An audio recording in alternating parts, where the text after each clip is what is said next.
Joining me now from London is George Galloway. He is a member of the British Parliament and was strongly opposed to the U.S.-led invasion of Iraq.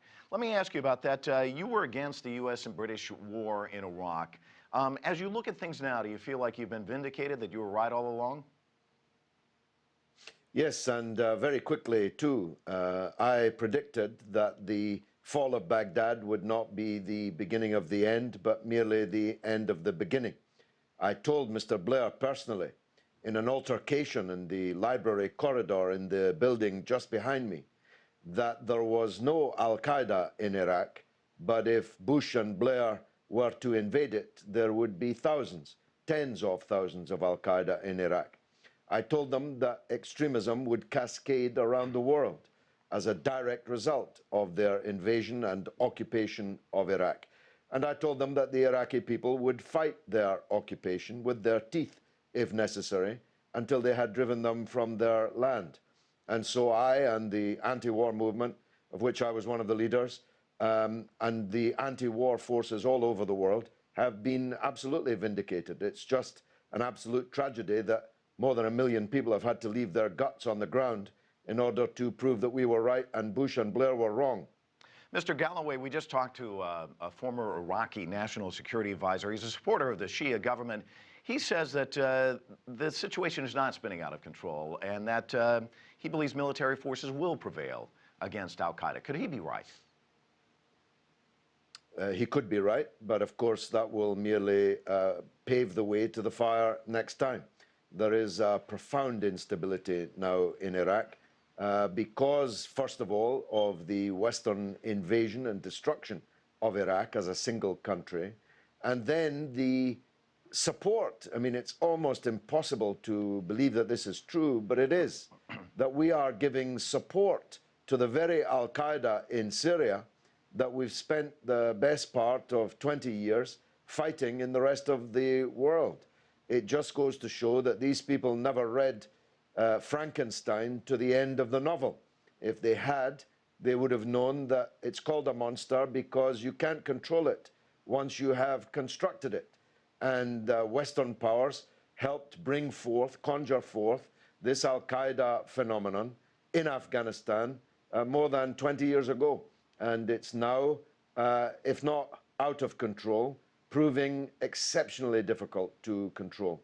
And we have now a staggering figure of perhaps 100,000 armed and trained fanatics fighting for one or other of the franchises of Al-Qaeda. And they are largely concentrated now in the west of Iraq and in the east of Syria. And it's a very grave and dangerous situation. The government of al-Maliki in Baghdad will have to launch not just a military program to keep it under control, but political program and reform and reconciliation inside Iraq if the life's blood of these people, the swamp, to use Chairman Mao's phrase, in which these people swim, to drain it of the vitals that they require in order to prosper. Now, if you are in agreement with you that the United States and the allies should not have gone into Iraq, do you think that the U.S. compounded things by pulling out all the troops? I mean, should they have kept at least a contingent in there? Is that also fueling the chaos that we're seeing now? No, foreign forces occupying Iraq was the problem. It couldn't be a part of the solution to the problem. If someone comes into your home and absolutely destroys it, murders half your family, the last thing you're going to say is to ask them to stick around and help put the house back together. It was the biggest foreign policy disaster by Britain, certainly since the Boer War, maybe the First World War, and in the United States, I'm not sure if there is a comparison. It's more grave even than the foolhardiness of the bloody intervention in Vietnam, because the invasion and occupation of Vietnam, it now transpires, was against a foe that was fading. Communism was fading and has now more or less disappeared around the world. The fanatic Islamism, which has been unleashed by the invasion and occupation of Iraq, is very much alive and kicking. The famous quote from Colin Powell was, "You break it, you own it." Now that it's broken, and which is what you're saying, how do you fix it? Well, I think the only way to fix it is for Iran to use its good offices with the al-Maliki government and ask them to make some important changes, because as long as the Sunni minority in Iraq feels absolutely alienated from the government in Baghdad, there will be a swamp in which these fanatics can swim. And so some kind of reconciliation with that population has to take place. And there are easy measures that they could follow. They could, for example, release some of the prisoners that have now been held for more than a decade from the Saddam Hussein period, particularly Mr. Tariq Aziz, the widely respected Christian foreign minister whose health is in very grave danger. They could make political reforms. You see, the vice president has fled the country. The Maliki government has a problem with the Speaker of the House, both of them prominent Sunni figures. So it's not me that chose the sectarianization of Iraq, but now that it's been sectarianized, then all the sects have to feel that they have some ownership of the state, and the Sunni minority does not feel that as yet. Mr. Galloway, Bush and Blair said this was about deposing a dictator, bringing peace and democracy to the Middle East. Might history still prove them right? Not at all. First of all, you can't impose democracy on top of 1 million bodies that you have willfully wrought.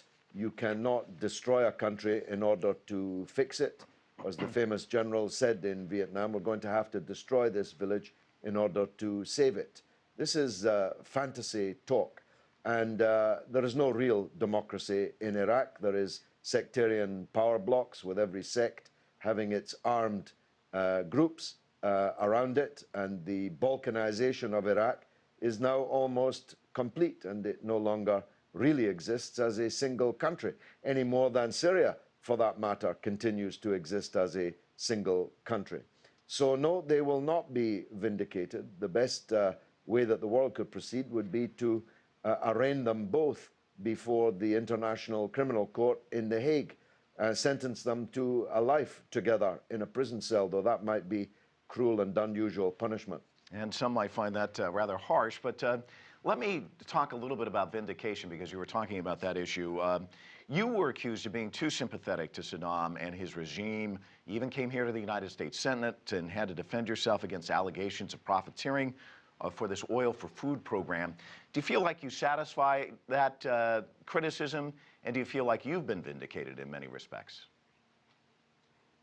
Well, actually, it hasn't been raised with me for many years. You're the first to do so, because it's evident to everyone with eyes in their head exactly who the real criminals were in the Iraq picture, exactly who was profiting from what in relation to Iraq.